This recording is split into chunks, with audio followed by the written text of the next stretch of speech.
working? All right. Hello, everyone, and welcome back to Sketchaholics. I've been a Sketchaholic for 10 years, and I'm joined with my guest. Please introduce yourself. I am a Danny, but I might be better known as Morningstar in the warrior sphere of things. And I'm a big old sketchaholic myself. Awesome. How long have you been a Sketchaholic for? Ah, jeez, this is a hard question. I feel like I'm trying to remember the first time I ever have like drawn anything because I know there's like actual evidence of this somewhere, and it was literally just like big old circles that I think were supposed to be people. I'm gonna say like maybe like I'm gonna say like a bold like 14 years. 14 years of 14. scheduling. Wow. All right. Yeah. I would Well, say 24 years because that's as old as I am, but I do not believe I picked up a pencil at 0 years old. So, nice. Well, Danny, I do have I have a little warm up game for us to play. All right, just to get us oh, started. Picture this, okay? okay, I'm It's picturing it. we're in the King Arthur book, right? We're just two regular peasants, and we hear about the story, and we go, "Hey, why don't we go out in the woods and look for like a magical like rock with a weapon in it, or a lady of the lake?" So please draw what you find on your to start your magical journey.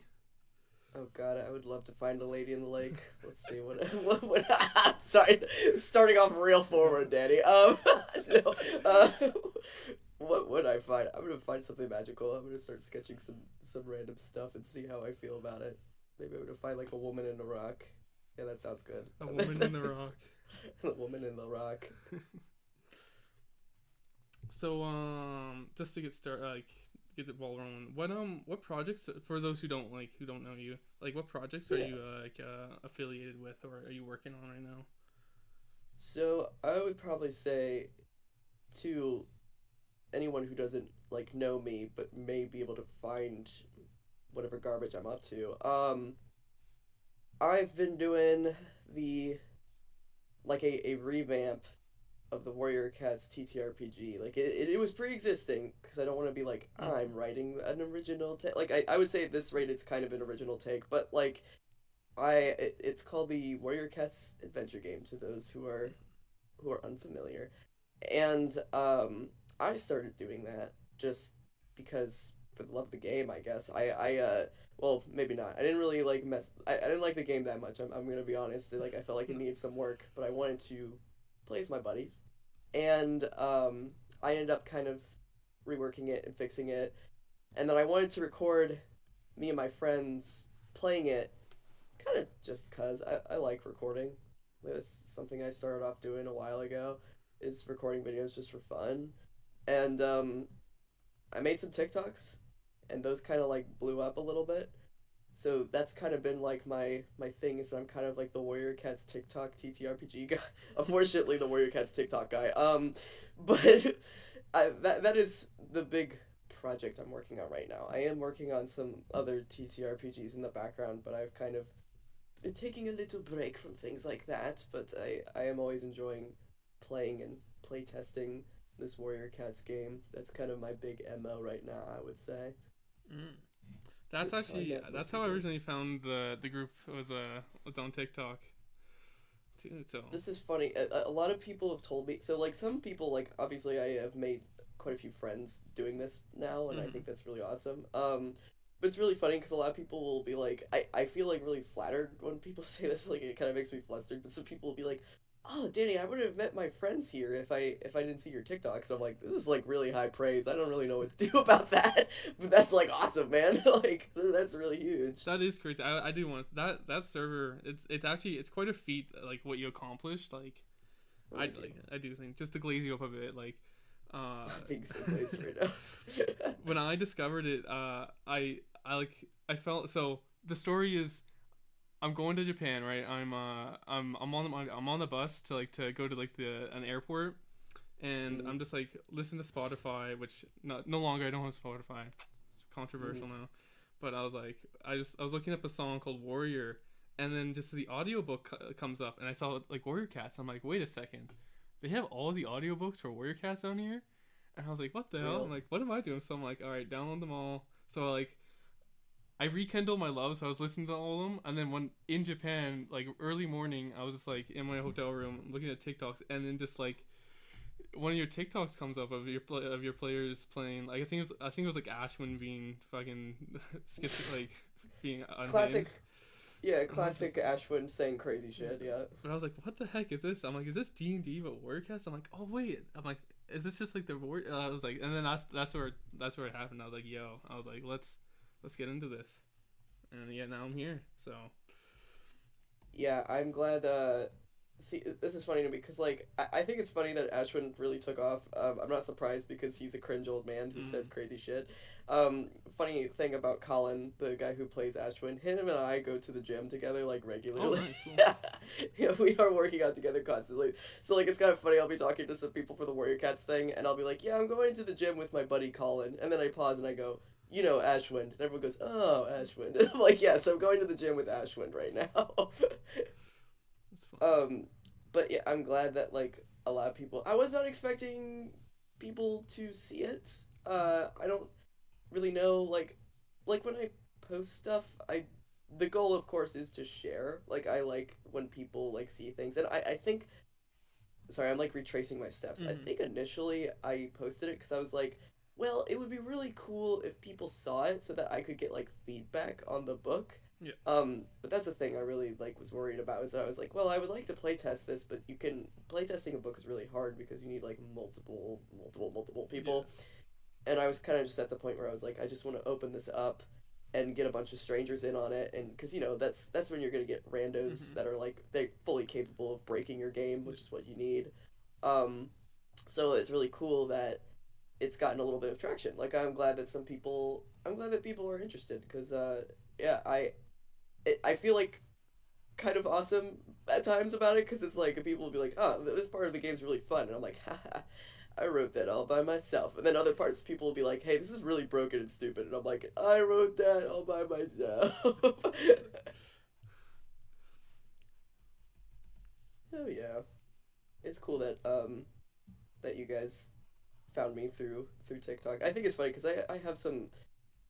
I'm not like super into TikTok. I Mm-hmm. have my own opinions about short form content, but like, God, if it doesn't get people to like know what's going on in your sphere of whatever, it gets people viewing and seeing. TikTok is so rough. Like I have like 1,100 followers, and like my videos get like no views. And I'm like, what the frick? It's because I'm Canadian, okay? Canadian That's TikTokers get no love. is this true? Canadian, you Yeah. like they just nobody cares about Canada. That's crazy. No. At least the algorithm doesn't care about Canadians. They you should just put your location somewhere else and then see I what should. happens. I think that'd be a really big, and then you can start a drama about it, and then maybe that'll do something. Maybe that'll make you huge. I don't know. Could be the controversial Canadian guy. Mm-hmm.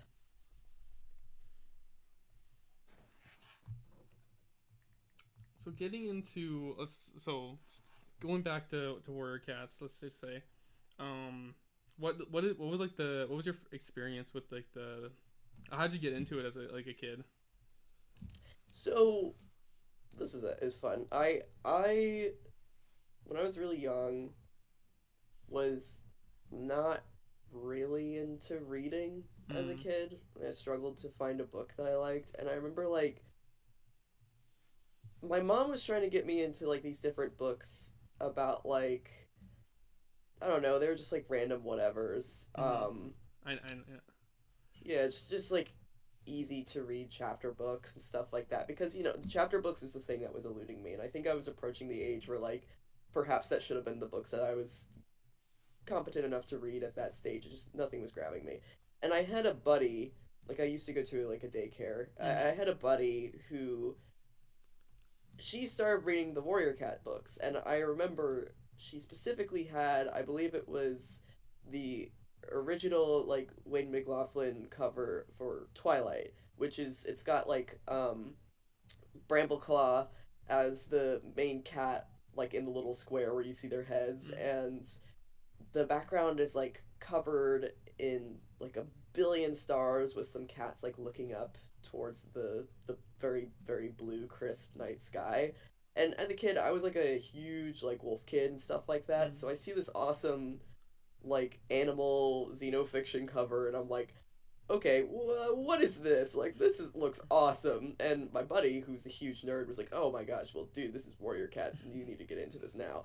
So that was like my that sent me over the edge. I then learned about Warrior Cats, and became immediately crazy obsessed. I ended up getting like all the books. I had I can't remember how old I was, but I had like a Warrior Cats themed birthday party. Yo, I should. Damn, why did you invite me?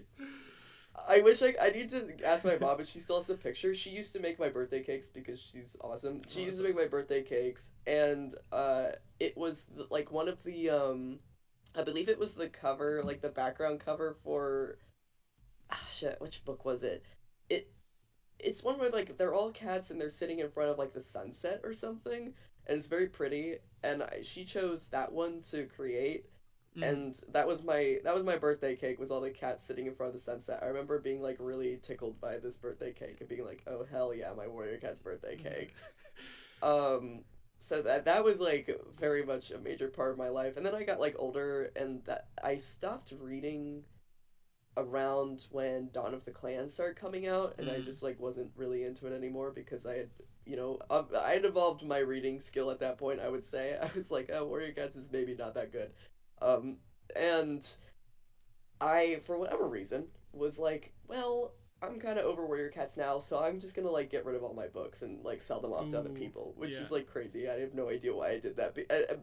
I have all the books again now, by the way, but I regret selling them off. But like I didn't like put them in the dump or anything. They were just given to Mm-hmm. different children probably. But yeah, I think it's funny, this resurgence returning for me with Warrior Cats. I don't know why in particular it tickles me so much. I think it's just like the match of childhood nostalgia combined with like my love of animal tomfoolery. Like I used to daydream all the time as a kid, like before I would go to sleep, about like what if I was a wolf and I was running through the woods? What if Like I just that was transformed into an huge. animal right now? What would you do?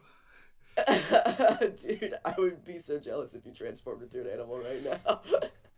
I would be like, what the hell? What about me? Um, but that was like my whole thing. That was my love for animal fantasy and fiction. And I think once I got over being like a teenager for a little bit and finally came into being an adult who likes TTRPGs a lot, Mm. I was like, man, Warrior Cats is really awesome, and I know that they have the adventure game. I actually tried running it when I was a freshman in college Mm-hmm. and completely flopped because a lot of the people I was playing with just did not give a damn. Yeah. Um, so thankfully, I played again with people who actually did care, and they were like, "Hey, this is really awesome," and I'm like, "Whoa, let's go!" And we changed the rules like crazy. But yeah, I haven't. Most of my friends, funny enough, also they haven't really. They weren't really Warrior Cat kids. So Mm-hmm. the people that I've played with, like my friends in real life that I've played with, I've convinced them to read the books because the first arc is actually pretty good. I still stand by that. Yeah, that's like. Um, it's The actually second arc is rough.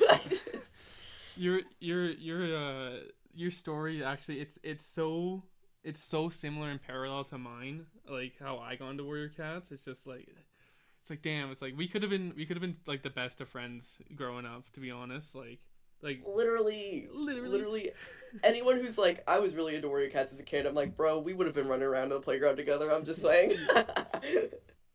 That My was my jam. I also like because I have dyslexia, right? So reading was really hard for me, Mm-hmm. and I just never had the patience to read, except for like when my mom would also try and buy me just random books, right, to get me going. And then Yeah. one time in school, some kid was reading like I think he was reading like the Scourge graphic novel too, and that's where Oh, I dude, that one discovered. goes so hard. I was like, what is this? And he's just like, it's like cats fighting. I'm like, that's cool. And then yeah, so then I just picked them up from my library, and that's kind of like how. And then my parents were like, "Hey, they're like, all right, this is where we're going. This is how we're doing it. All right, this let's let them be." So my mom would give me a bunch of the graphic novels, and that's just how I got into it. And then There you go. I never. It took me such a long time to read the first arc. Like I kind of stopped reading the books when I got like it took me like all of middle school to read like I think grade 9. Grade 9 was when I finally finished Darkest Hour, and it was like it was a Oh man. painful process too. So I was like reading one page a day basically. That's how bad my That's readings go. so rough. As a kid, actually, fun fact, my a lot of my teachers thought I had dyslexia for whatever Mhm. reason. I don't really know why. My dad does, but I do not believe I have that.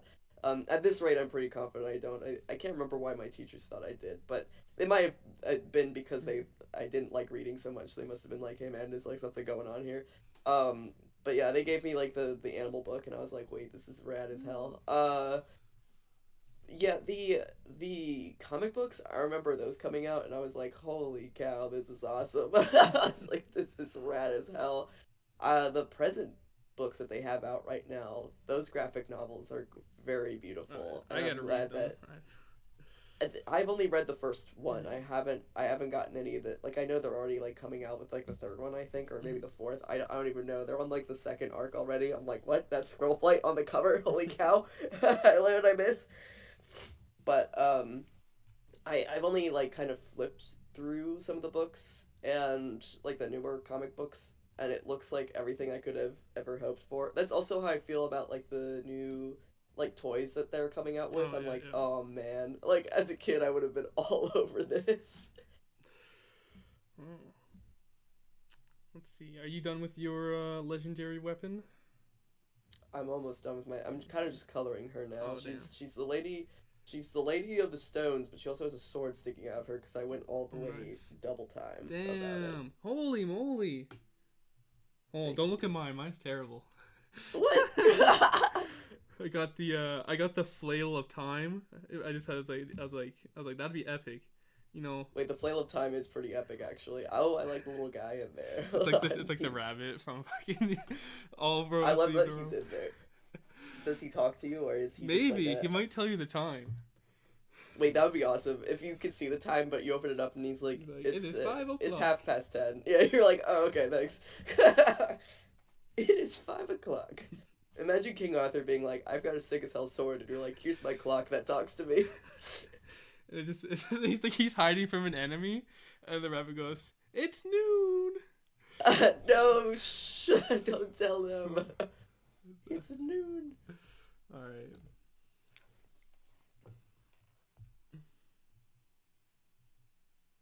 Color my sword.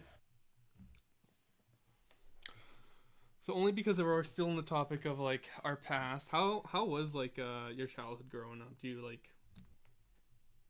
So, like, I would say pretty good as far as things go. Like, I don't have any too terrible of a tragic past. I would Mm, say my past is pretty normal. I'm trying to think of like anything. The most interesting thing I could make a connection to in regards to that is that like as a kid, so my parents are high school sweethearts. They're the very aw. rare chance of that working out. Mhm. It's kind of funny. I'll talk to my dad about it, and he's like he loves my mom. So when he's saying this, it's not like him saying I have no idea how Yeah. we worked out because I hate her. It's more like, dude, I've seen so many other relationships fail. I have no idea how we're making this work.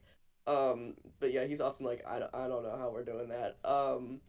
But yeah, they ended up having me really young. Mm. So we actually found some of their old videotapes and just recorded tapes to each other because my dad he went to the Navy when he was like Mhm. God he had to have been like 18 or 19 um and he and my mom would send tapes back and forth to each other and they were like literally planning their wedding Mhm. and like I listened to one of the tapes that my mom sent my dad and she sounds I mean she is a child basically but she sounds like a child. It is so crazy. Mhm. And she's just talking about school and friends and stuff. It's just random whatever. But they had me so young that they couldn't afford to like live in their own house and stuff like that, so they had to live with my grandma and grandpa. Mm-hmm. Um, which apparently was hell on earth. It's really funny. Like, listen, I love my grandma and grandpa, but they're they had like Great Danes, so I grew up Uh, around like gigantic dogs.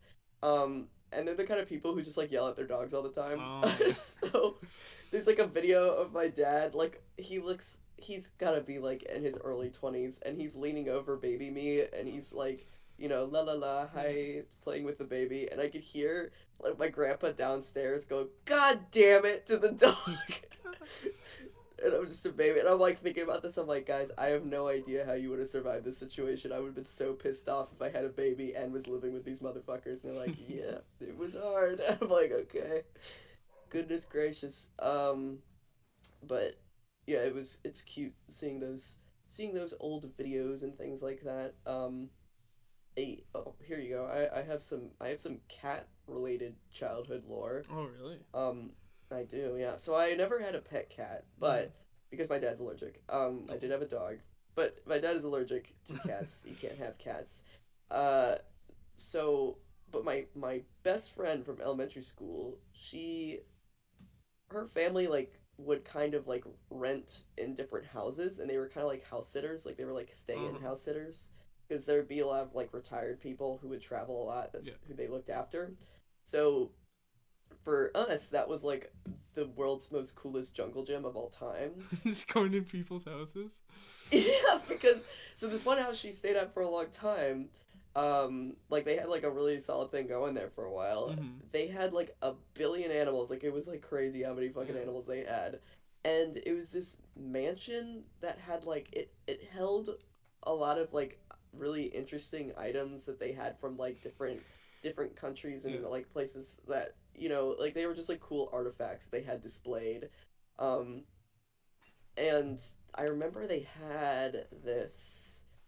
It was like this. The upper half of the house, it was open, so you could like see down, and they had this middle walkway that led to like a library slash like office area. Uh-huh.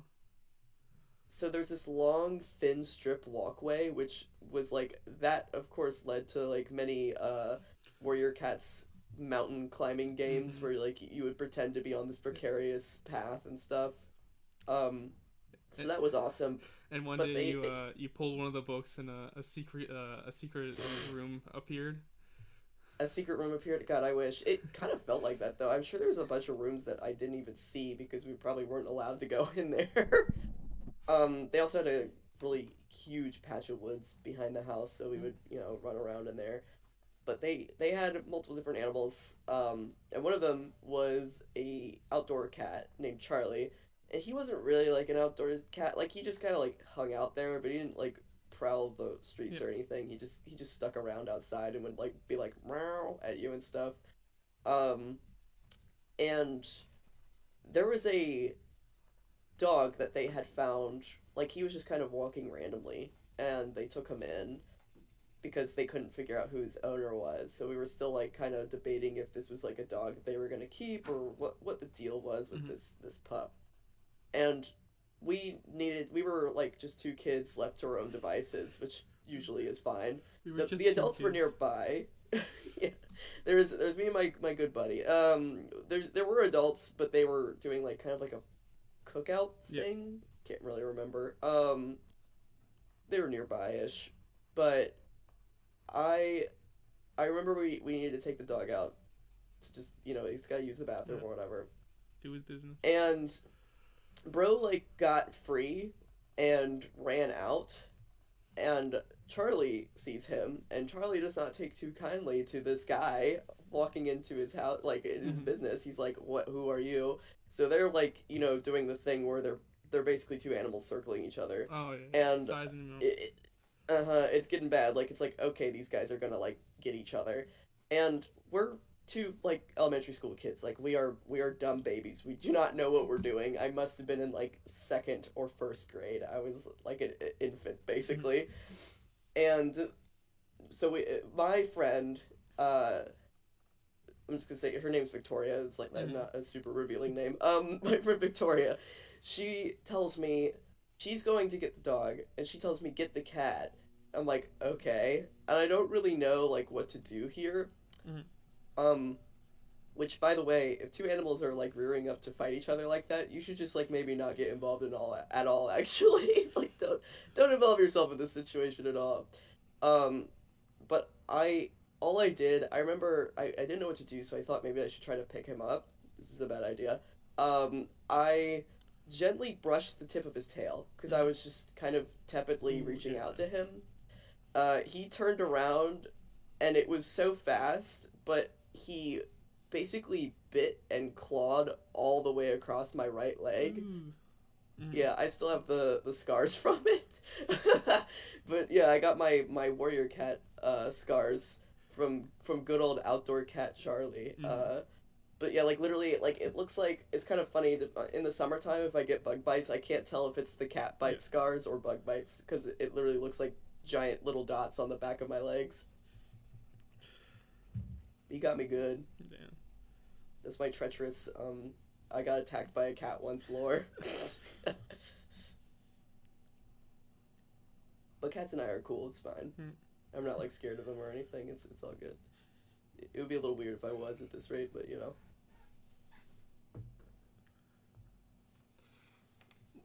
One funny. I could laugh about it now because it was. But one bad injury of my childhood was I had this huge scar on my knee. Mm-hmm. Because in grade 6, right, longboards were like a big thing in my town. Like everyone was getting longboards. So my mom. I remember the longboard fascination myself.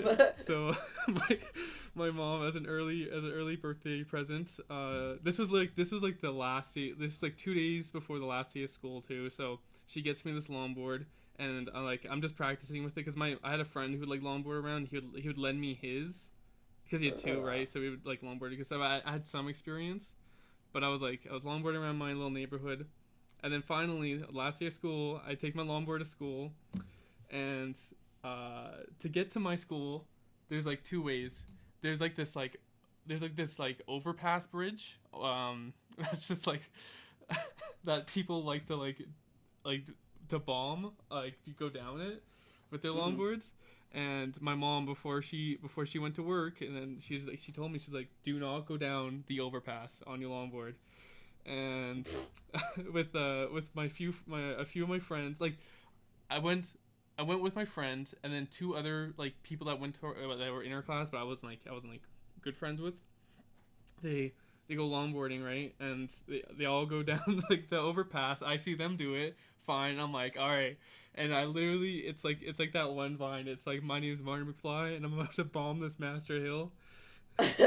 I eat shit. I get speed wobble, and I hit the Oh. ground, and kind of gorsh warning here, right? Eh. I kind of I fall unconscious, and then I come to, Oh man, and then that's I bad. I'm like I'm like my back's against a tree. I'm in like the Peter Griffin like holding the knee, and I see like Yep. a hole in my knee with like my Ooh, white muscle like hanging out. ooh, Yeah, that's good. Ooh. thank God I was wearing a helmet that day, so Oh my god, yeah, safety your first, skull would have been guys. Safety. cracked. But I was in shock, and I was like hyperventilating, right? Mm-hmm. And I see this person, like this like oldish guy, right, starting to walk up to me, and even though I was like grade 6, I knew, I was like, oh, this is bad. Like, if this guy takes me, right, even though there's no like kidnapping stuff in my town, right, I was just a scared little kid. I was like, oh my god, what happened? And then I was just like, I kind of like I black out again, but like I was like apparently I was conscious because I walked to this guy's house with him. And Oh, he bandaged me up and he helped me, and I was like, oh, that was very nice. that's good. Yeah.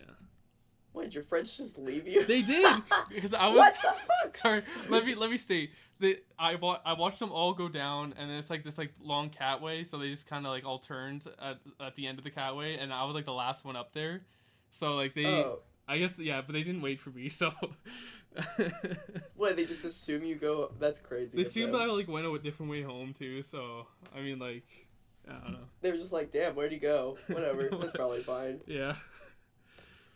Guy dead on the floor. Fuck.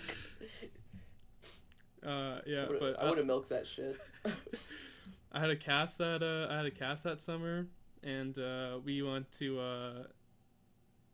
What should I say? Yeah, I'll say this because it's not doxing myself, but in Canada, in BC, there's a place called the Enchanted Forest, which is like this like cool like like I don't know what, it's not really an amusement park. It's just like the story is like this woman and her husband had like this farmland, and like they were in the middle of nowhere, and the wife was like a big, she liked to make crafts, so she like made all like these fairy tale characters out of like sculptures, and she placed them Oh, all around okay. their house, so their area. So she and some That's company cool. bought them, and it kind of turned into like a tourist attraction.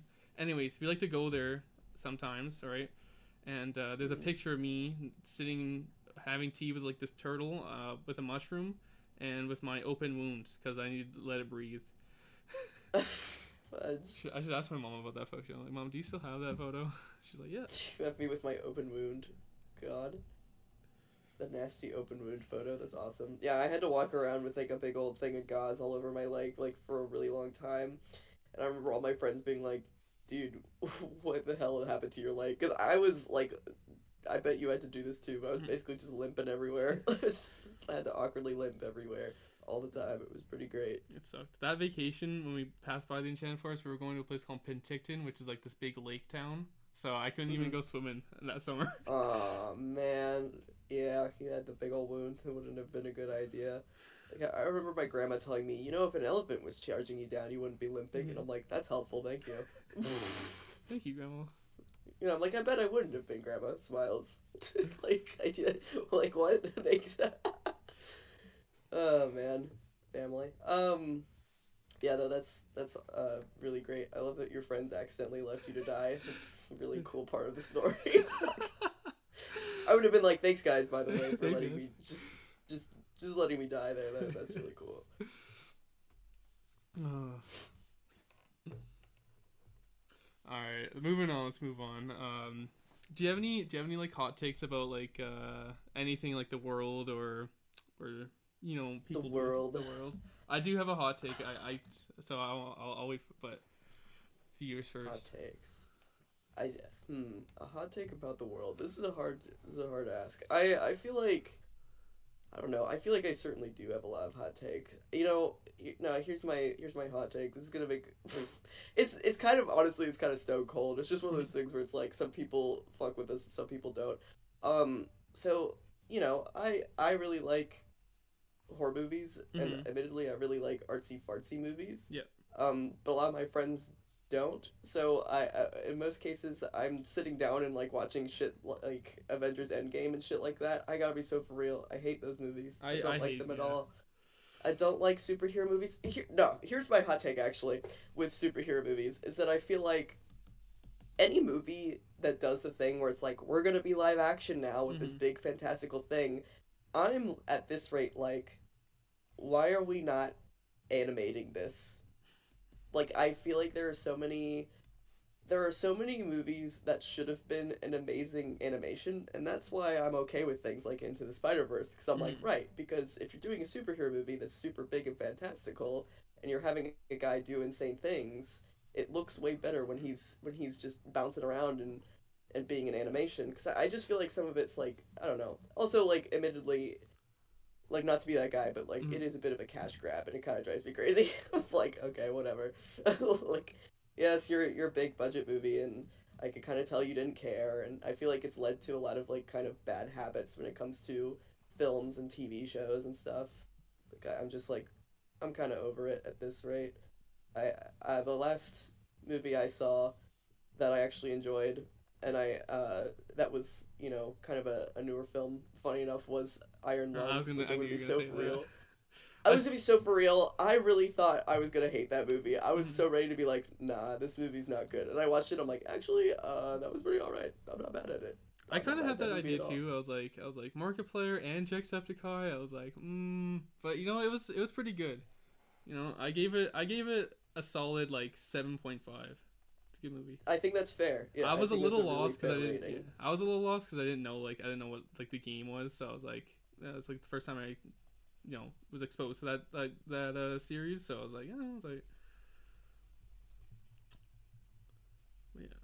So My hot take. Actually, I do agree with you. I really don't like a lot of like superhero movies only because like I feel like uh, they don't accurately portray it, but that's it's just because like when you have such a big team and you have to like appease like the people who like fund your movies, it's like it's a little hard, right?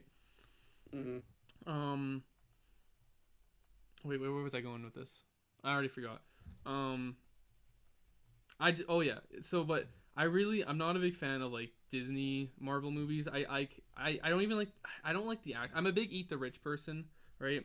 And Oh, for real, I yeah. don't think I really don't think like the Disney actors as I call them are like that talented.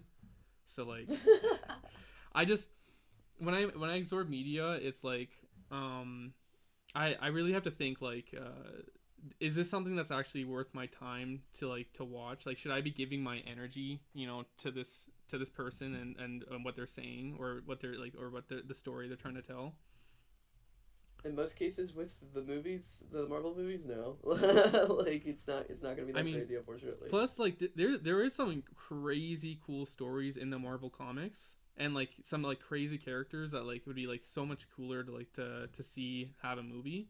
Um, but like they just don't do it because it's you know Uh, not profitable. Like I would love to see like a Squirrel Girl like a movie. I think she is getting one though. I feel like I wouldn't be surprised at this rate. I think they're realizing that the mm, formula works, so now they're gonna start doing like random shit. Um, and unfortunately, it's probably not going to be a good Squirrel Girl movie, but we might be surprised. Who's to say? like Who's to say? I'm a big DC fan, right? I like okay, this might catch me some heat, but I like the Green Lantern series a lot. Not the movies No, are terrible, but like the lore is like honestly so good, especially the TV show. If you grew up in the TV show, you're an OG. But my Colin, he really likes Green Lantern as well. oh He'll no. talk to me about Green Lantern sometimes. I think it's good. I'm like, yeah. You know what? Actually, here's my little embarrassing guy moment. So, I went to art school. Whoa, that's not the embarrassing part, but it is for some people. I went to art school, and uh, I went specifically for sequential arts, which is a very fancy hoity-toity way of saying comic books. Hmm. Um, I mean, it's not just comic books, but that's basically a lot of what we were Yeah. talking about. And that was very cool. So a lot of it was, like we of course did a lot of research around things like Marvel and DC and like the superhero comics, which isn't exactly my jam. And there were plenty of moments in that class where like a bunch of people would be debating really heavily certain things about those comic book series, and I would just be Hmm. like, I don't know. Hello, everybody. Um, but I will say, like, again, the artistry in those comics are like fucking amazing. So I was happy to see them, and I'm not gonna like diss the comic books or Marvel comic books or DC comic books like ever. But I'm Hmm. like, I admittedly am not a huge comic book person. What I do, and this is why I said I might catch some flack for this, because a lot of people really like comic books. What I do is that I just kind of like I just buy a comic book that looks cool, Hmm. and it doesn't even have to be like the correct order. It might be like book like 10, Hmm. and I'll be like, yeah, this seems neat. And I buy it just to look at it. Like that's all I have Yeah. it for. I'm like, I don't know what's going on in the story. I just have, like I have plenty of comic books where I purchased it because I'm like, this shit looks fire. I just like look at the images and the pages, and I'm like, all right, yummy, yay, my art. I actually own a couple of the Alien comics. I don't even read them. I'm like, oh yeah, that's epic. I like them. Literally, like, yay, the alien comics.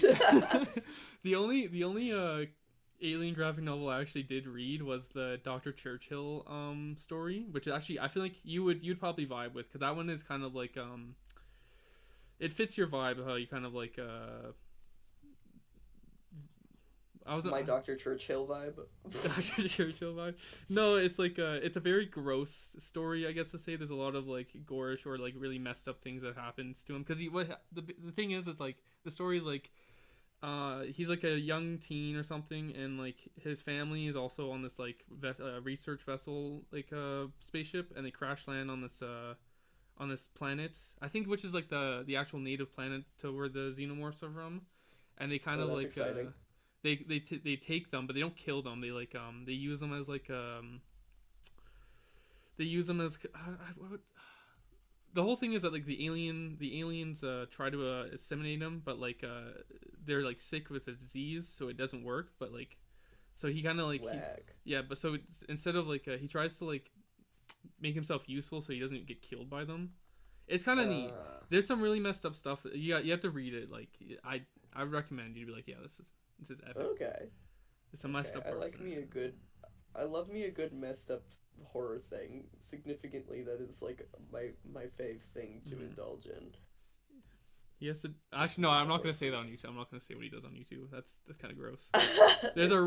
There's a really gross part after I'll DM you of what I'm talking about, but Oh, good. it's so gross. Okay. Oh, is this? Oh I'm yeah. trying to think. I'm trying to think if I have like a Warrior Cats hot take that's effed up and evil. I mean, like, this isn't really a hot take, but like there are plenty of like Warrior Cat books that I just do not like. Mm-hmm. I actually think most of them are bad. But again, that's not a hot take. Like, if you like Warrior Cat books, you're probably in the same page I am, which is damn, a lot of these are really bad. I didn't expect this, but I found out a lot of people really don't like Jay Feather, and he's kind of like my guy. I I like Jay Feather a lot. I do like him too. Wait, do I like Jay Feather? Hold on. Let me Do think I here. like Jay Let me Feather? think here. Let me think Real. here. I think I haven't read any of the new books, but it Mm-hmm. sounds like they kind of messed him up. So They I'm not. messed him up. That's not canon to me, as far as I'm aware. I think just to play devil's like advocate, I think because Jay Feather he gets a lot of page time, um, He does. and like he's just kind of he's always there just to kind of be like he's always negative, right? But that's like his whole thing. He's moody, and it's He's a like mean little people guy. don't like people mostly like fun characters who are like kind of, like Lion Blaze is kind of like is he kind of fun? He's I guess he's more of an optimistic fun character, right? Because he has like the fling with the who was the character he tried to make Dark Clan with? Heather Tail. Tail, yeah. And it's like, hey, he has a bit of depth, you know. So, but Jay Feather's just like, no, I'm moody, and that's all. Yeah, that's the thing. Is that like, so I think what was fun about Jay Feather, what I really liked, is that so anytime Warrior Cats does the thing with any character with disability, it's always Mm-hmm. like, okay. But Jay Feather, like, I think my favorite Jay Feather moment is he's like been blind, you know, like Yeah. bro was born blind, and he's talking to Longtail at one point, Oh who yeah. we know like became blind because of the rabbit incident. Mm-hmm. And Longtail's like telling him some shit about like, yeah, well, you know, like it took me a while to learn these things, but blah blah blah blah. And Dave Feather literally thinks to himself, he effectively like in the most like a child appropriate way Mm-hmm. thinks, I already know what it's like to be blind, you fucking idiot dumbass.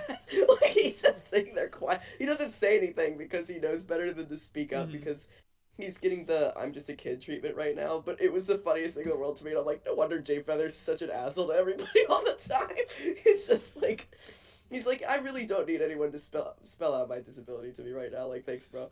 Um, he constantly had moments like that though. Like people would like just say shit to him, and he would just like basically deadpan them. And I'm like, dude, I also hate the Warrior Cats universe, so I feel this way so hardcore.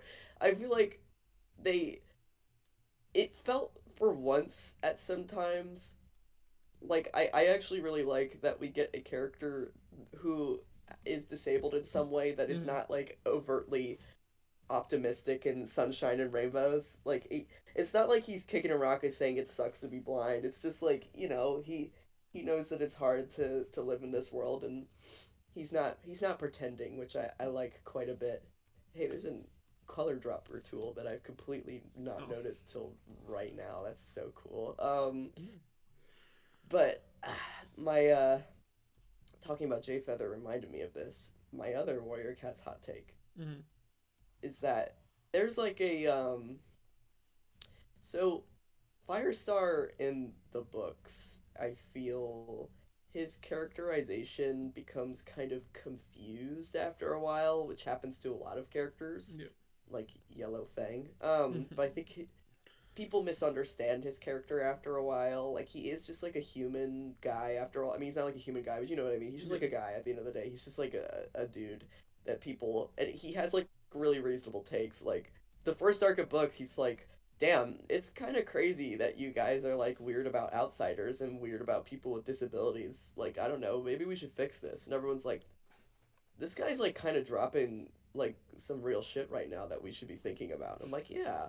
And then of course the rest of the books happen, and in order for conflict to remain, they just like ignore everything Firestar ever said, Mm-hmm. while he's still there. So it's really weird because then he starts ignoring everything he said, and that's the shit that starts driving me crazy because one of my fondest memories of the books, there's a moment where like Brightheart had been struggling in the first arc with her newfound blindness on one side, and she has also been horribly attacked by a dog and is trying to Mm-hmm. the evidence of this traumatic event Mm-hmm. is like physically on her at all times. I It's a love really, that scene. That's like my favorite scene in the book.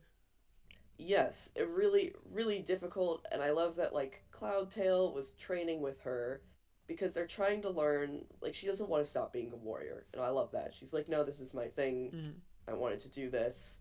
And there's a scene where like her and Cloudtail are fighting, like they're like practice fighting, and they're like figuring it out. Like she's finding a way to attack, even like he tries to like strike her on her blind side because probably another fighter would do that to her, and she knows how to defend. And I'm like, that's awesome. Like they're literally proving right now that a cat who is disabled, we don't have to just move them to the Elder's Den or the Medicine Den now. Like they can fight too. They can defend themselves too. And I remember like Cloudtail's literally showing Firestar. He's like, "Look at what we can do," and he's like, "That's great. Keep up the good work." And I'm like, "Hell yeah." Anyways, later on in the books, it's revealed that he hasn't been giving Brightheart apprentices because he's worried about her being disabled, and I'm like, he would not fucking do that. Is how I felt. I was so mad about that. I was like, this is, someone get me in the writing room right Mm-hmm. now. I'm gonna beat everyone there. I was like, why would you do that? Come on. It's just, Warrior Cat's writing team. Fucking hell. God. So my hot take is that I think we should blow up the Warrior Cat's writing team is what I think. So because we're both artists, I do have I'd like to get your opinion on some like AI, right? Oh boy. I have The a pretty AI. funny story to go with my philosophy with AI. I was so I believe that like AI, right? It's it is a good tool, right? If used correctly. I don't believe the general public should have access to the idea, like to what we like, to what they have already, like the all like the creation of images, right? There's a Mm. lot of damage the public can do, right? We've seen how much damage they've done already, right? And with the consumption of energy it uses to generate like prompts for shitty fucking AI slot memes, right? Which is It's egregious, yeah. um I feel like AI should be regulated and there should be laws towards the common people. Should the only like AI I think we should have access to is like home assistants, right? Mm. Right. The only people that like should have access to AI are like scientists, doctors, right? Like people who actually would like need AI for certain things. Oh my god, I can't draw right now. What the hell? Because I'm ranting. um, Lock in. Lock in. I was at my gym. I was in my sauna, right? I was chilling in the sauna. Two friends come in, right? Sorry, not like friends, but like two guys that were friends. They come in, they're talking with each other, and they're talking about like getting ripped, and As they're like, usual. I was just like I was there, right? I wasn't saying anything. I was like practicing my patience,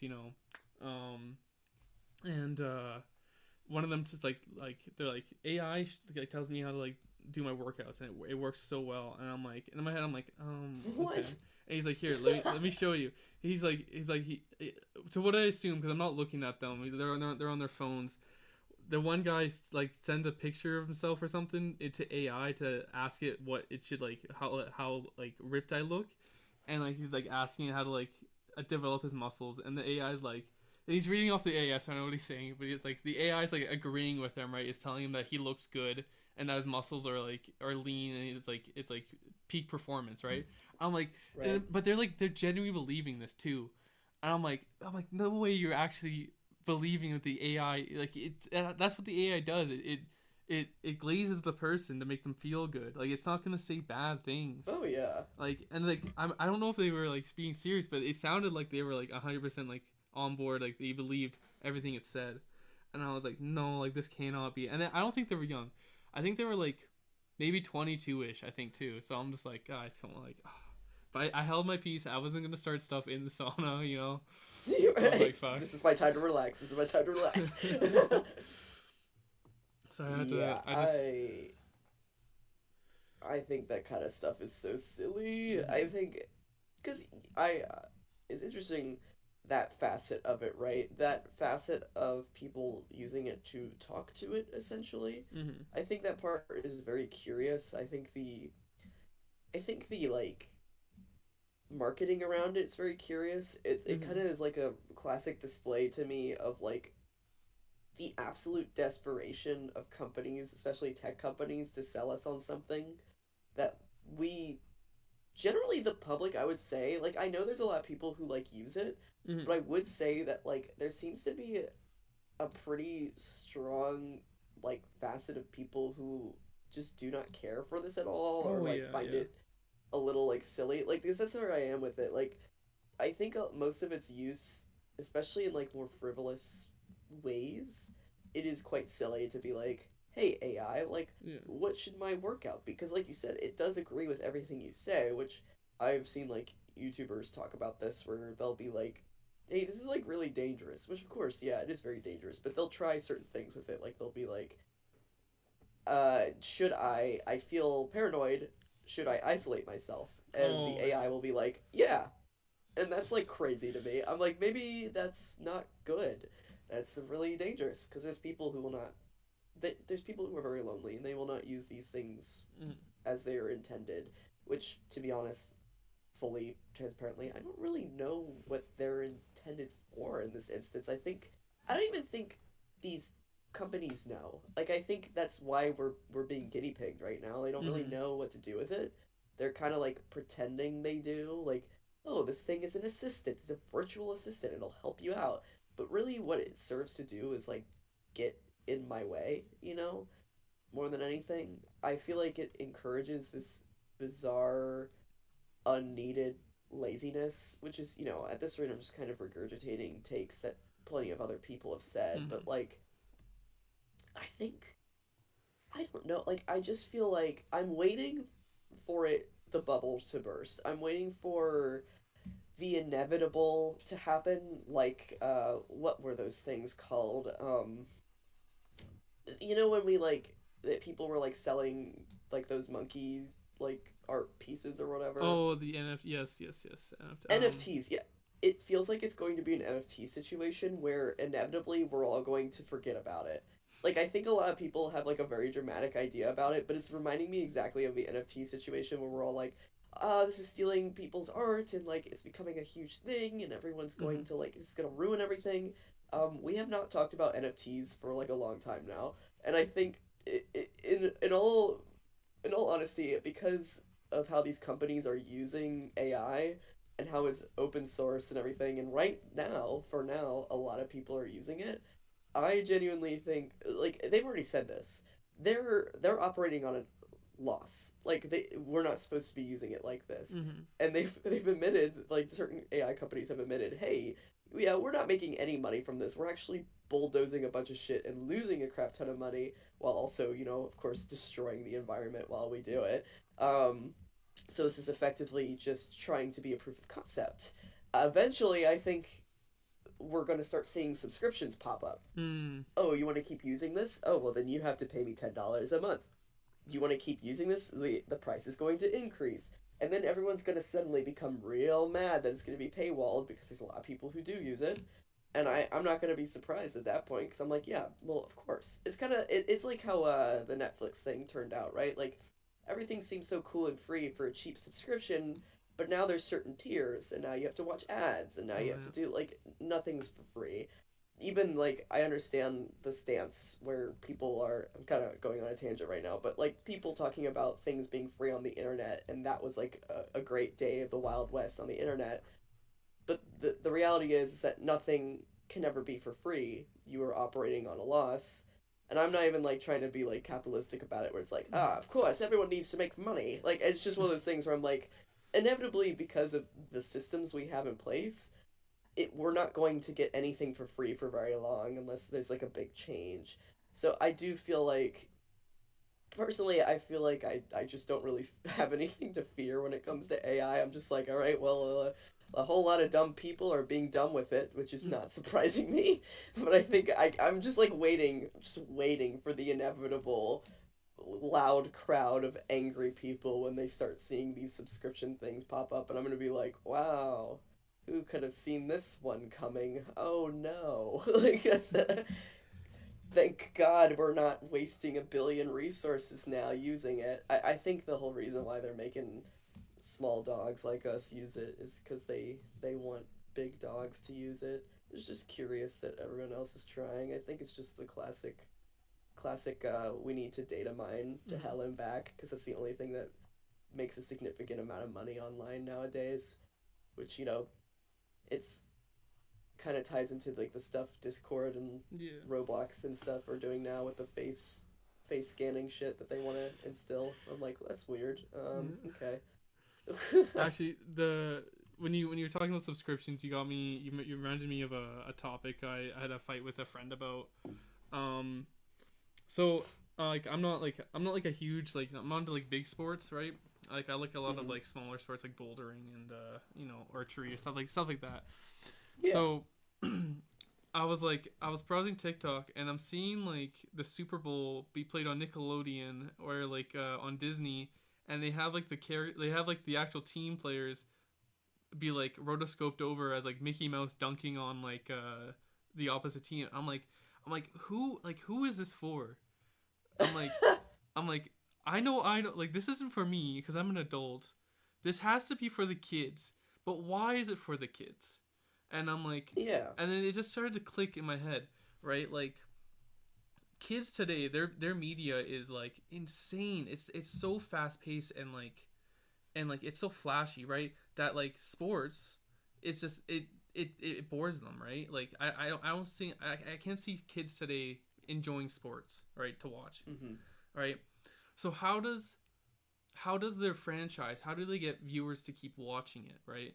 By simulating things that the kids would want to watch, right? They want to see their favorite characters dunking on real life people or playing the sports being funny, right?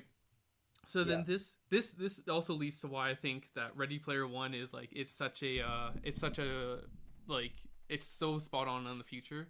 So imagine this, right? All the 6 year olds who watch sports now, I'd say 60 as like old. Okay, all the old people who use cable die off, right? Yeah. Who's gonna be watching on cable? We all stream, right? Right. But as technology evolves, we're already getting into AI and not AI, VR and stuff like that. And Hmm. VR stuff is becoming more widely available. What if big sports? I don't know who owns big sports, right? Big Big sports, spots. big sports. They they uh they uh they invest in something like EA Sports, right? The game company. They buy it out and they tell EA to make a VR game system that has the sole rights to like you need this VR system to watch your sports because you'd be like beamed right into the stadium, right? Mm. Yeah. And it's like it goes one step further because it's like okay, so if we're already doing video game like we were doing VR, why do we need real people to play? Let's just replace them with AI, AI, because that would just cut the because my friends like they would never do that because it costs too much money. I'm like if they fired every single um like a contract with like their players, that's trillions of dollars already saved, right? They don't have to pay them because real players they get injured, they can become controversial, right? Things could happen, right? With Right. AI, things that will never happen.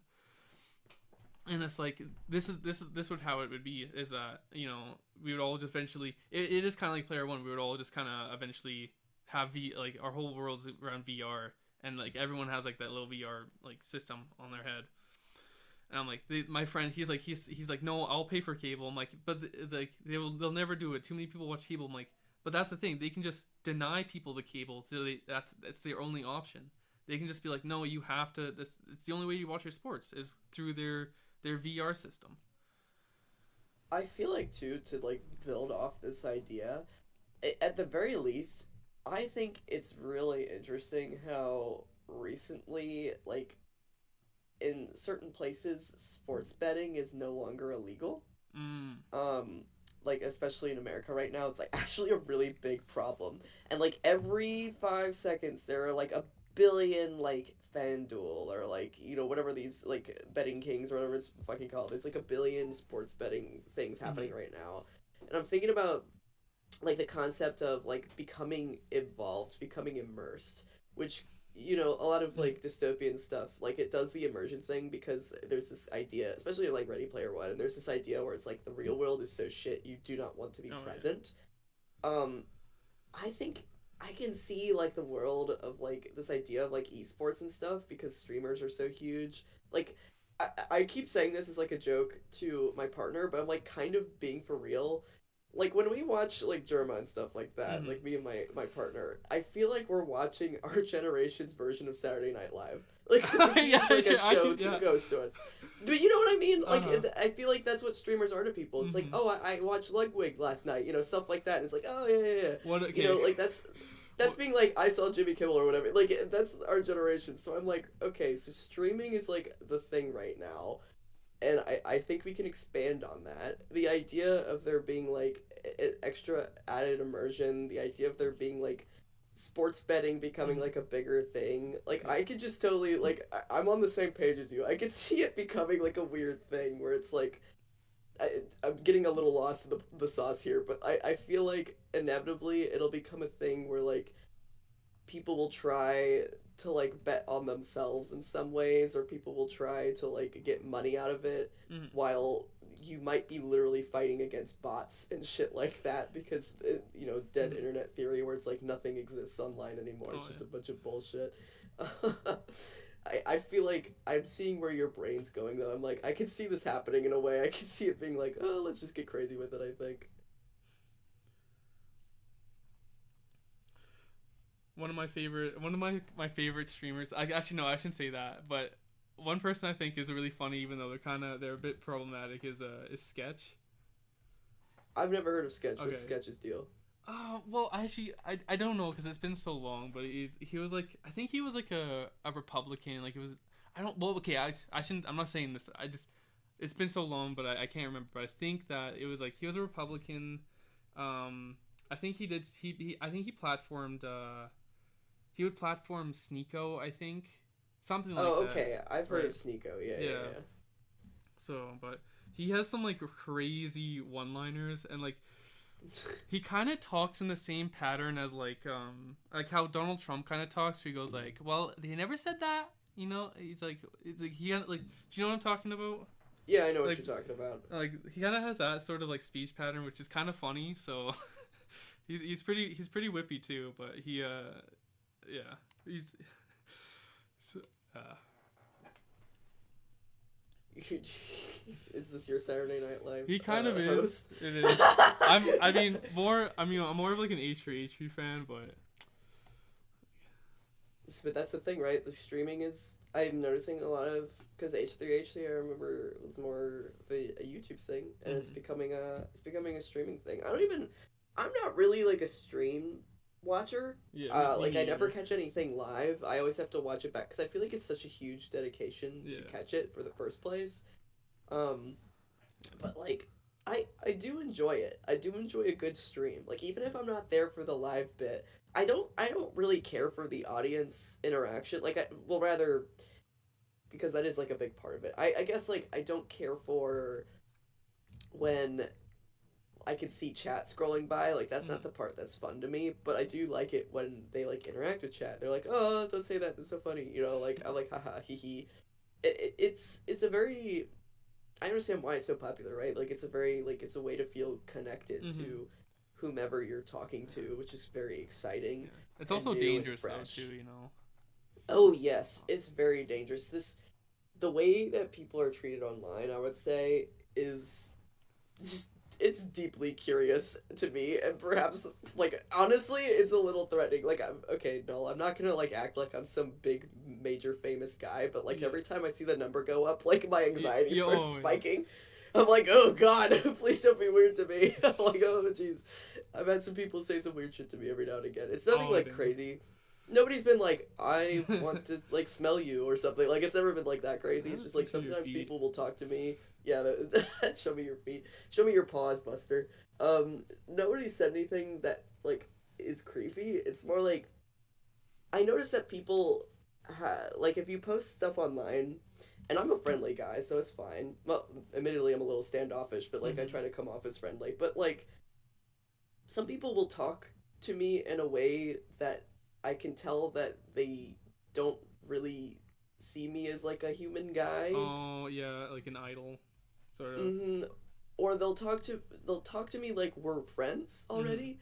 And I'm again, I can be friendly, but it always comes across as a little weird if someone's like overly familiar with you in a Yeah. way. It's always like, oh, okay, well, I don't know your name, so it feels a little awkward to be that way. Like I had to kind of like get used to at first because this doesn't really bother me anymore, but I had to get used to people like knowing my name and like referring to Mm-hmm. me in that way, like because people usually refer to me as Danny because that's the way I usually introduce myself. So it's kind of funny when like a stranger's like, hello Danny, and I'm like, ah, Hello. yes. Hello, I'm Mario. like, you know my name. Hi. So yeah, but it's on one hand, of course, it could be cool, but yeah, Mm-hmm. there are certainly strange people online. I don't know how streamers do it, honestly. They kind of just like deal with the craziest shit all the time. I bet like I know that they have moderators. I just wonder like at what point do they like see stuff and they're like, I need a Yeah. team like now.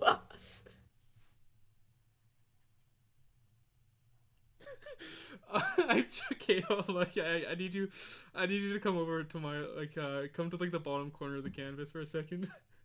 I'm coming down. Which is this side? Left, other side. Oh, what happened to him? What do you think that is? Um, creature being okay. I don't like. Part of me thinks he's being melted, but I think it because of the way that his body is moving. It feels more like he's being born. Okay, so in Bloodborne, there's like these weird. I don't really want. I don't know if they're like weird shriveled fetus like creatures. They're they found like pools of blood. They're like I don't know what they're really they're just around, right? So that's Is what I the was ooze trying to draw. boy? It looks kind of like if Groot was being smashed to death. I mean, Oh. he looks so upset. But he looks like he's miserable, but he also looks like he'd say goo goo gaga. Does that make sense? Gaga, give me I'm your coming blood. out goo goo gaga. Oh my god. Poor melting guy. Fucking god, the misery. Fuck me. Oh, the misery. Uh, Everybody wants to be my gooey guy. I love how when I'm doing this, even though it's like this like episode 2 basically, like the way I draw is like it's so bad, and I see like you and Shan, you guys draw like so fast. I'm like, what? I'm like, this is I crazy.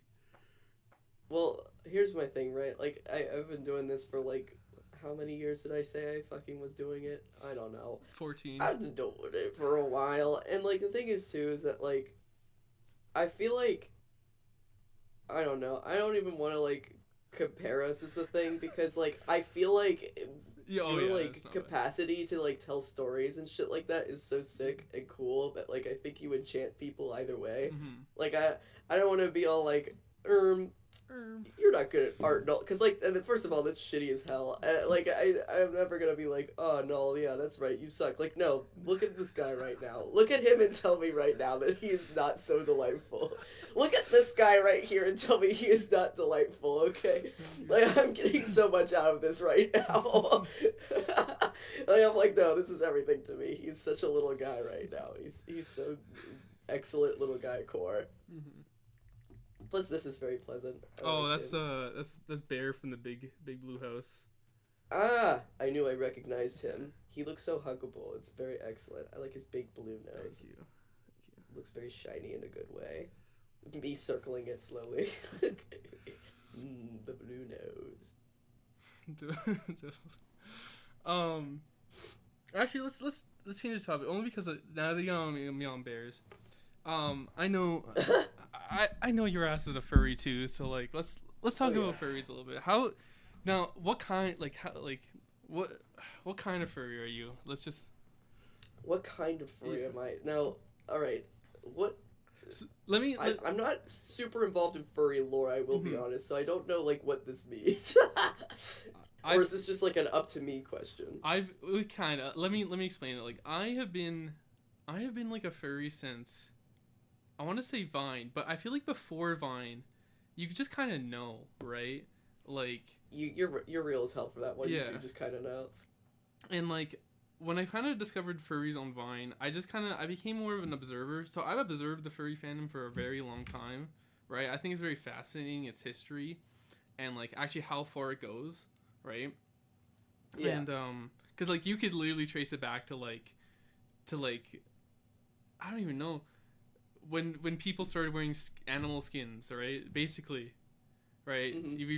We've had cultures where they use them to commune with spirits, to literally be the animal. In a lot of werewolf sort of stories, there's like the ones where like they wear the pelt of a wolf and they have to hide it, which is like that's so funny. You gotta hide your furry pelt. You can't be a furry to everybody. But yeah, but I've been a furry for a long time, and I've only just kind of recently started to interact with the fandom, right? Like posting my art, yeah. and you made him sad. I feel like I could fuck him up more. Hold on. But yeah. Keep talking about the furry fandom. I'm gonna make this guy look miserable. But I've been around. I know the names, right? Like I've been around when Telephone popped off, Majora Strawberry. Oh yeah, okay. Right. I know Telephone. Yeah. Right. I remember the big chlorine attack that happened on the hotel. I don't remember what hotel it was. I remember hearing that in the news. I was like, whoa. I'm like, that's crazy, right? That is fucking crazy. Even like the crazy, like even like the fandom, like actually, you know what? Should I say this? Yeah, I should say. I'm gonna say this. I don't care. We're talking about the furry fandom. Yeah. I know this shit's about to get explicit. I mean, the current like the LGBTQ community today probably wouldn't be where it was without the furry fandom, because the furry fandom offered a huge safe space during like in the 80s and 90s, right, for these people to like kind of like be okay with themselves, right? So I feel like if it weren't for like that, like the furry community, it'd be very the LGBTQs wouldn't be like where we would be today. Yeah, but yeah, I would say like I'm a furry, but like I wouldn't really I'm too scared to go to like conventions, at least by myself. I went to a furry rave once by myself and it was really awkward. So that sounds pretty. That's like jumping off into the deep end. Like, that would be great. I would be really uncomfortable and awkward too. I would be like, this is cool, I guess. But I guess it's more in a way like I'm a furry in the sense that like a lot of manga artists will depict themselves as animals. In like their little like short like stories at the end of like the books. So that's the type of furry I am. I just depict myself as my persona online, and that's basically it. All right, I feel more primed to answer this question now. Yeah, so I'm kind of was in a similar boat where I was just like an observer of the furry fandom, but like you said, like when you know, like I for a very long time did not like. Okay, here's a fun Danny lore backstory. Okay, all right. So like when I was a kid, I would just like observe YouTube every now and again. Holy crap! I just changed to a new song and it was loud as hell. Oh. Hold on. No, stop, don't restart. Please, I can't hear anything. My music. Okay, my music. So yeah, I was on YouTube as a kid, and I mostly watched Warrior Cats videos, Mm-hmm. of course. But of course, there's some bleed over. You know, you're gonna get Yeah. some mixing of things. You're gonna get like a little bit of the furry fandom in there inevitably, and my first exposure to it was these like clearly like someone stole stuff off of DeviantArt Oh. and just edited like Yeah. rave furries, Oh, like yo. like the anime rave furries, and like Mm. they would do the thing where like the images would spin to the music, and Oh, because yeah. every time we touch, I get this feeling, you know. Oh, yeah, yeah, yeah. Yeah, like that was the shit. And then I would see videos where people would make like fursuit heads that like did Mm. some really cool creative shit. And I was like, wow, that's so cool. I remember showing my parents one of those videos, being like, Uh-oh. that's so cool. Oh, But yeah. like they didn't their no knowledge around furries was that these people are weird sex freaks. So they were Uh-huh. like, that's you shouldn't be looking at this because these people are weird sex perverts. And I was like, oh. Okay, but So I I'm, was I'm gonna interrupt you with one thing. My mom kind of knows. Like my mom knows, we just don't talk about it, right? My dad doesn't. I don't think my dad knows. But when I was young and I was like it, one time my mom comes home from work and she hands me this art book. And do you want to take a wild guess of what it was?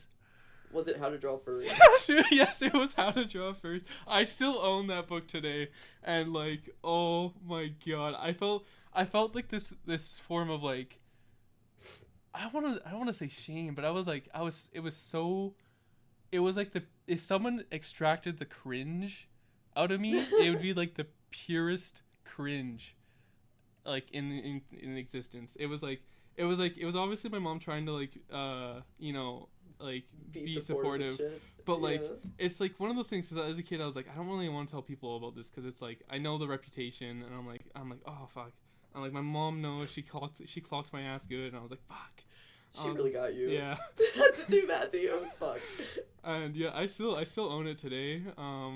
I do look at it sometimes. I'm just like, this was such a fun like a cringe moment in my life, but it was like, but you know what? To add to the how to draw furries lore, I have the how to draw anime books, Mm-hmm. which are of course awful. And I do believe I have how to draw furries either one or two. Damn. Um, I remember, I don't know if we have the same one, but I I remember one in specific had, I think they were like, there was fireworks behind them, or they were at a festival or something, as the cover art. Mm-hmm. And I think my nana got it for me because she's a painter and she knows that I'm into drawing and Mm-hmm. stuff. So there is a drawing somewhere.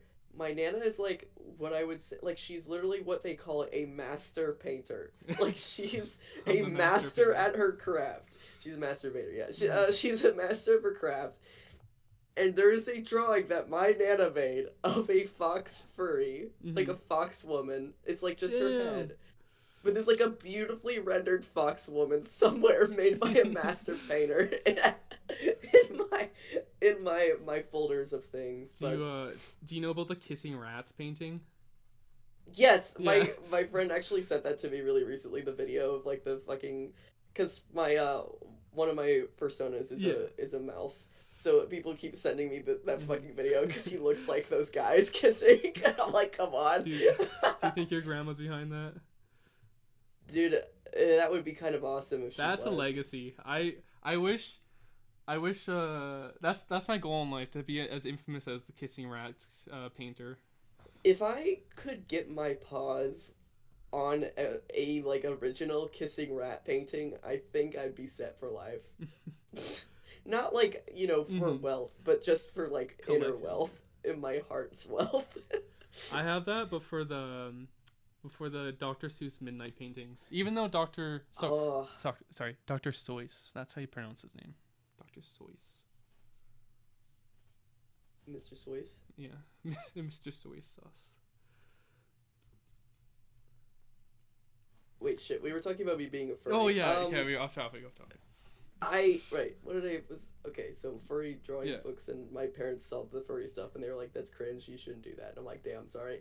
Um, yeah. So I have always been like, I wanted to get into drawing like people, but I started Mm. with drawing anthropomorphic people first Yeah. because I didn't know how to do it. So I drew like there's like a shit ton of furries in like all my art books, um, and I kind of like always knew that was like a thing. Like I've always been on the outskirts of like the furry fandom and stuff. Like you said, a quiet Mm-hmm. observer. Like I would just like kind of go around and like I would see like some of the drama videos, so I know some Yeah. of like the infamous like disgusting evil furry Mm-hmm. things that have happened. Don't eat the pizza. Um, I was literally about to say like the pizza. So I know of some things, and it seems really dramatic Mm. and cray cray. Some of the furry fandom stuff. I do. One of my goals is to get enough money to get me and my partner to a furry con that's close by to us because Mm. I think it'd be really good. My goal, if I go there, is to take a picture of me surrounded by a bunch of furries and send it to my friends without telling them that I went to a furry con. Who's that? Um, Who's that guy from Rooster Teeth? He did that exact same thing. it's really good. If you don't tell anybody, they're always Yeah. like, "Hey, Maddie, where are you right now?" Nowhere. Nowhere. I'm just hanging out with some friends. Yeah. But yeah, I always feel like this is my deep dark furry secrets. I feel like an outsider in the furry community. I feel Mm-hmm. like I don't get the culture at all, even though I've been like around the culture enough. But every time I talk to a furry, like I'm sure you've experienced this, but certain people will be like super familiar with you, or like Oh yeah. they'll be all like, "Ooh, ooh, I'm going to hug you now." Like, "Yay, we love cuddles and head pets," and I'm like, don't touch me. That's Mm-hmm. like where I am. I'm like, I don't know you like that, so don't touch me. Um, and it makes me feel a little awkward. Also, like without fail, every time I've tried to join like a furry like server or something, Mm-hmm. I'll like post a picture of my art, crickets. Oh I'm yeah. like, damn, fuck. I think it's very so. In my opinion, the furry fandom is like it's so it's like putting your stocks. It's a big stock market, right? That's so real. You need to have high investors who like you, like to put their to fund you, right? So Mm, that's why you see a lot of like these bigger creators in the furry fandom kind of like huddle together to support each other, and then they sort of break off, right? Like yeah. let me think here. Who was an infamous group?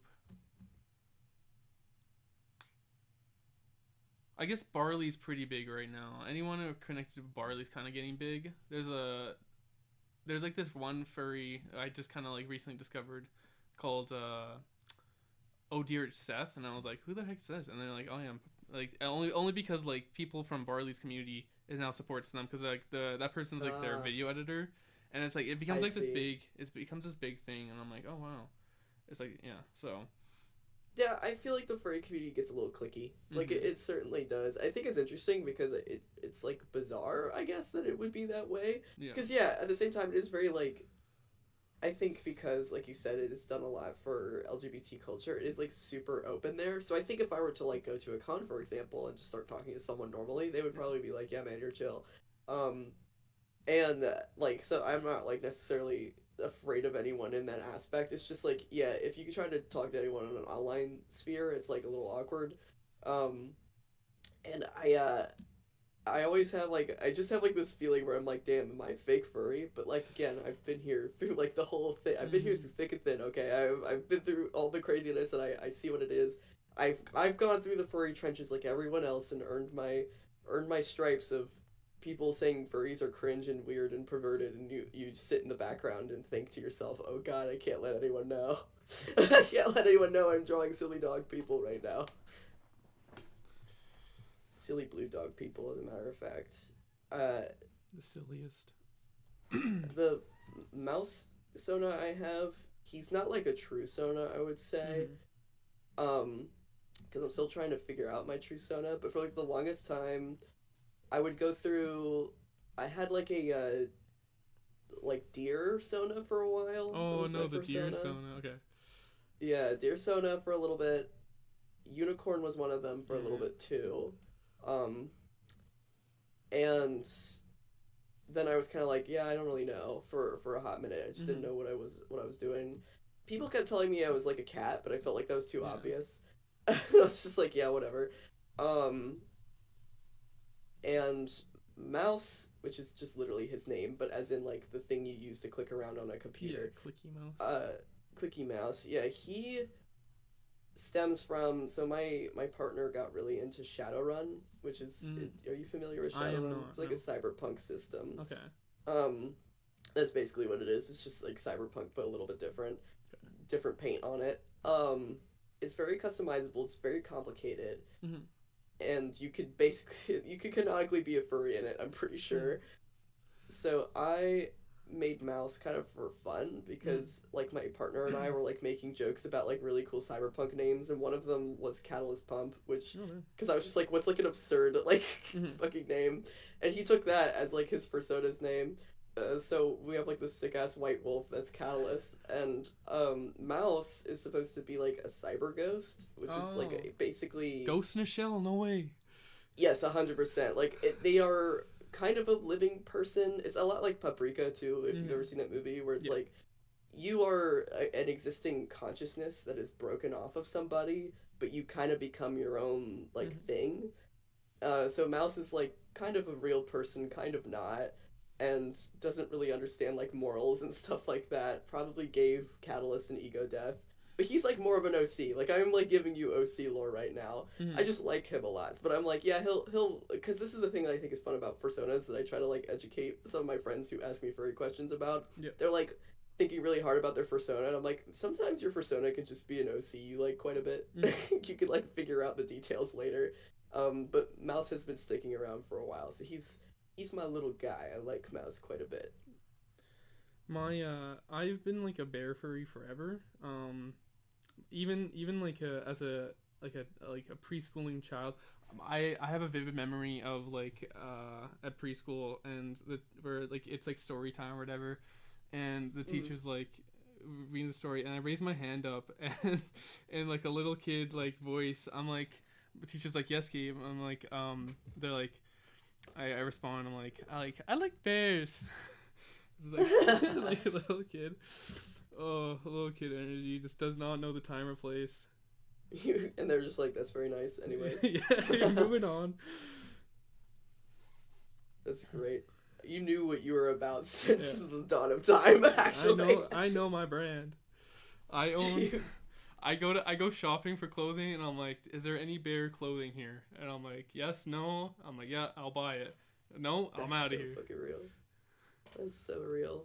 I'm thinking, I'm going back and forth on this because it's so like typical, but I'm thinking my persona is some sort of like wolf hybrid thing, and I've been going back and forward on this because it's like, oh, okay, you're a furry and you're like a dog guy, whatever, join the club. You know, like, oh, okay, buddy. Like, it's kind of how I see it. So I'm like, I don't really know quite yet. Like, I'm like, no, I'm not basic, I promise. But like, the more that I have like grown as a person, literally like recently, I think someone like one of my good friends, he's not even a furry, but like someone made a joke about me being cat-like, and my buddy who is not a furry, unprompted goes, no, he's more of like a wolf, I think. Like, come on, man. I'm being typecasted by my own buddies, my own furless buddies. This is crazy to me. What you should do is you should just make your own species, and then make all this cool art for it, and then tell everyone that's a closed species, and then they have to pay you like $100. Be like one of those assholes. That's how I'll get rich. I had a I'll get rich. I'm actually I'm heading to art school soon in March. Oh hell yeah! Doing graphic novels as well, because like that's epic. But I'm like, okay, actually, go story time, because I have to tell you the intro, like the meeting I had with the person. So I get accepted into like the program, and I had to do an interview with like the dean and like then like the art teacher, because my class is like, it's 7.5 months. First half is like just straight drawing, right? It's building from the ground up, right? All the techniques. And then the other half is like just animation.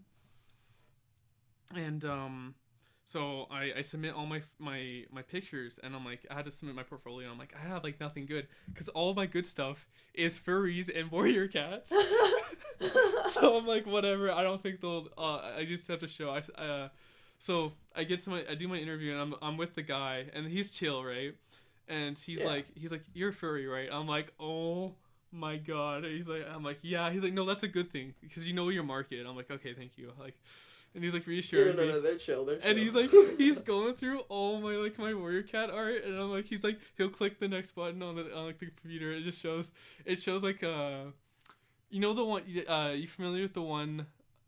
It's like the scene. It's of Zeal, and he has like the one tier, and he goes, you're not the Joan I remember. Do you remember that art I did? Yes, That's I was the looking at your sad warrior cats art. That's fucking awesome. Oh my god, yeah. So he looks at it, and I'm like, I have to like cover my mouth and look away. He's like, you don't have to cringe in front of me. I'm like, it's just so, it's so.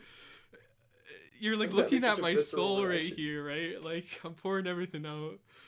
But he liked a lot of my painting style art too. He did say the words. He's Ah, like, I liked your Leonardo style paintings. I'm like, don't you say that because I'm gonna get such an ego for you saying Leonardo style paintings. But now I do have a big ego because he said that, and oh fuck yeah. I'll always mention that one part. Leonardo painter over here. You're like, in my Leonardo, I'm getting this guy wrapped up in a pink snake right Oh now. no. Oh shit, that's like the corruption. There's okay, that's kind of lore influence. There's like these weird in this game that he's from. There is like weird pink mutation things. What? How did I know? Oh, How am I like psychic, locked just in like intuitive. this? Yeah, I'm not gonna lie to you. When I was submitting my stuff for art school as well, when I was like, here's my art school portfolio, yeah, my shit was filled with all my cringe OC stuff too. So it's like they know the score. They know what's happening here. You're probably not the only damn furry who's like, here's my like my I've become so numb furry art that's happening right now. my my my drastic sad furry art. Or I remember I did submit some of the artwork I did for the Warrior Cats card game I tried to do. Oh, that was such a Yeah. naive thing. It's fun fan art, but that's such a naive thing to do. Um no wait, what am I saying? You did this. I could do the card game with free country. I mean, fuck it. Yeah. It's like I think it's goaded. I thought it was cool. I remember one person. Okay, not to call out somebody that's in the server, but I remember one person was like, "Hey, has anyone done a Warrior Cats card game?" And you just like did the sad Tigger walking away meme. Oh, I was oh, like, come on, man, Noel's posted. I'm like, come on. I You wanna see remember Noel's that. fucking shit. The guy was like, listen, I've been paying attention. I don't even remember if I said something. I just remember thinking in the back of my head, what? Noel's been doing that. I'm like, come on, man. Oh, that was a good. Like, pay attention to the lore. Pay Yeah. attention to the lore that's happening in the server right now. Yeah. So I submitted I submitted the Tall Star card, and then I submitted the art for Yellow Fang. And he goes like, "What is this?" And I'm like, "So this is Tall Star." What is this? I had to explain, like, he wasn't super familiar with Warrior Cats, so I had to explain to him like what characters were, and like I'm like, this is my take on the character. In the books, he's described as this character, and his clan is like on a meadow basically that's very windy.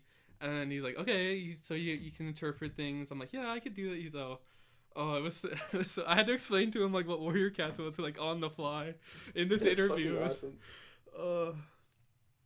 okay. That's so real. This is what Warrior Cats is, Mr. Guy interviewing all my stuff right now. Alright. It Be an is, artist. but we are coming to time soon. But there is one thing, just because like it's a topic, and I do like to learn a lot, right? But only because I know you, and it's okay. But I know you're trans. Yeah. So how What? No. what how did you come to term to that, and how has that been like? So, when I was like pretty young, and I don't mind sharing this story because I wonder if anyone else has ever felt this way, because I feel like I've not met many people with this experience, but if they are out there, that's pretty awesome. But when I was quite young, I would like play pretend with my friends, of course, and at like recess, I would play Warrior Cats and stuff, Mhm. and oftentimes I'd be playing a male character. But when I went to like my daycare, because like my parents would be busy working or they'd be at school, because like I said, they had me quite young, so they needed me to like be watched by people for a very long time before they could come and get me. But I with my friends there, I would play female characters, and it was kind of like when I look back on it now, I think it's really interesting. I think I was like low key experimenting. I just Mhm. didn't like have a word for it or like understand fully what I was doing.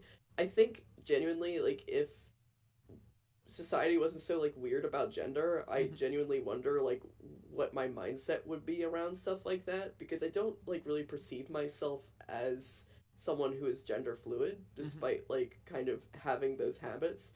But I am curious. I'm like I wonder if it would be different if nobody cared. But either way, I would kind of experiment with stuff like that. And I remember a very strong memory of when I was coming to like sixth grade. Mm-hmm. So I'm still very young, but it's middle school. So, like, things like puberty and stuff is happening. People are like realizing things about themselves. And I felt like I was behind because I have this memory where I was in summer camp and I had a lot of like guy friends.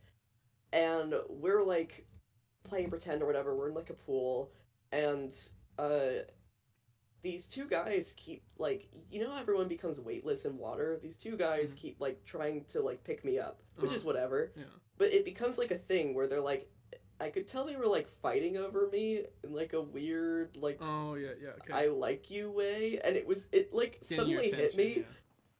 it hit me that I was like, wait, these people like see me as something different from them. Like Mm-hmm. that was when I first realized actually gender matters to people, and it didn't matter to me. And I realized that I was the odd one out when it came to that. Like it was like it felt like almost like I developmentally was different from people. It felt Mm-hmm. weird. And when I came to terms with that feeling, I realized that I was like kind of not jiving with like being perceived as female very much. It didn't feel very right. It felt more correct to be seen as male and whatever that meant. And I honestly, for a long time, I just kind of thought I was boy crazy or something. Um, but it was like more like me boy crazy. I am the crazy boy. Mm-hmm.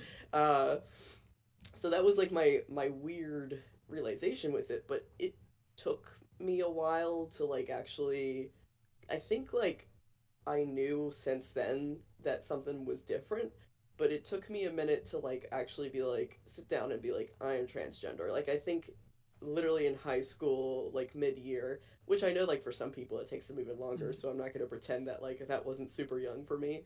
But in high school I was like, "Hey guys, I think I'm actually a trans masculine person." Um because, like all the stuff that was happening, it felt wrong to be female. I think for a while I think I like told my mom about it, and my mom was like, she asked if I wanted therapy, and to not divulge too much into like Mm-hmm. some of my family drama, Yeah. but like there is a family member whom I have that struggles a lot mentally, Mm-hmm. and as a kid, it wasn't necessarily said to me that it was bad that she was like this, but I perceived it as this is a bad thing because everyone always seems mad at her. So I got scared, and I was like, no, I don't want therapy, Yeah. and there's nothing wrong with me. And so for a very long time, I just didn't like talk about that, and I remember like in middle school and in high school doing this thing where I was like, I'm just going to try really hard to be a girl, and brother. I was literally practicing smiling in the mirror. Motherfuckers, do not Oh my be god. practicing smiling in the mirror. You are not happy. Break out of your Oh my chains, god. king. It's Mm-hmm. like comical. I'm like, dude, that's so evil.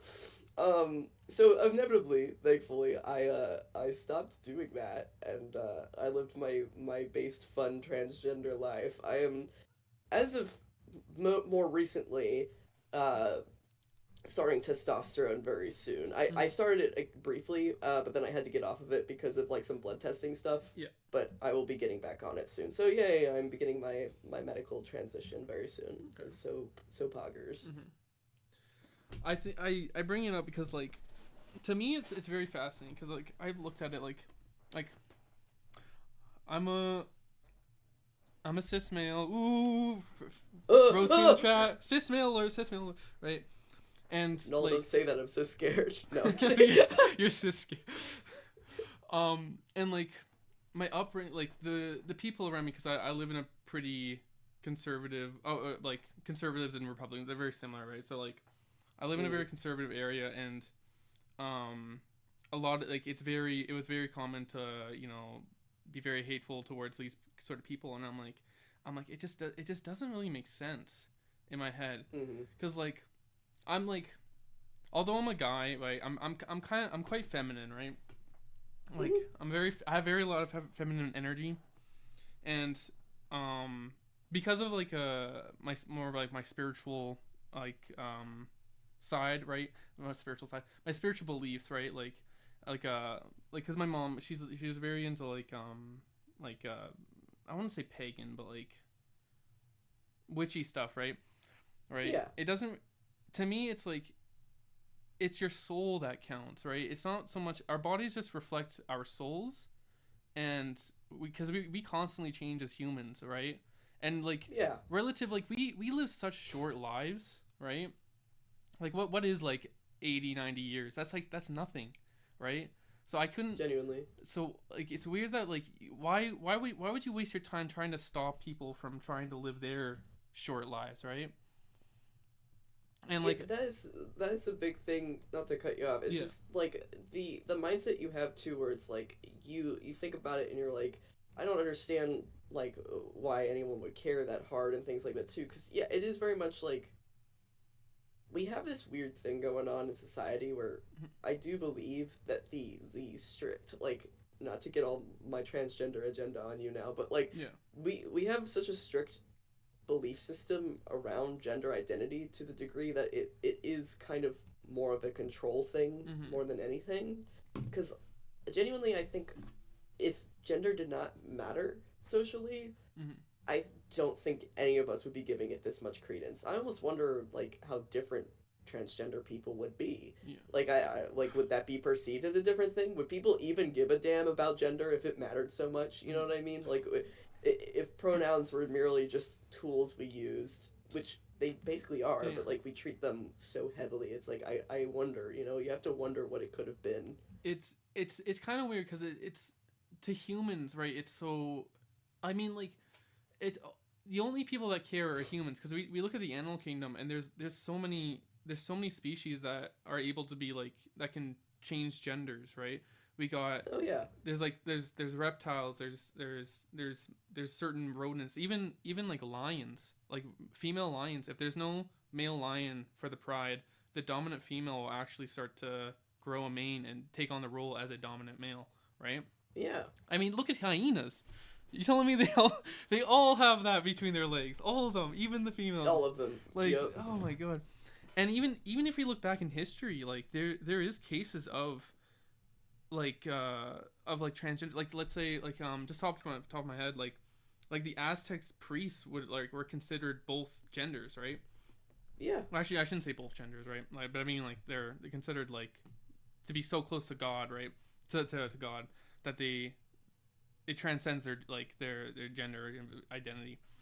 Mm-hmm. In alchemy, the perfect creation is or so, it's something like that. Like to create the philosopher's stone, you need someone who has like both parts, something like that, You right? need the even whatevers, Mm-hmm. because yeah, that's another thing too about when it comes to this idea around gender and our birth sex and stuff like that, is that it's very easy for people to be like, well, that's just biology, there's only two sexes, and I'm like, well, we're not talking about Mm-hmm. intersex people right now, clearly, Mm-hmm. because like there's it's stuff like that, right? Yeah. It's like it's about biology, but it can quickly fall apart. I mean, even some of the cultures you're bringing up, I'm sure they have acknowledged and recognized those facets of people. It's like, Mm-hmm. yeah, not everyone is born in such a specific way. Yeah. Um, there's even, people, transgender people have lived and been around Mm-hmm. for so long.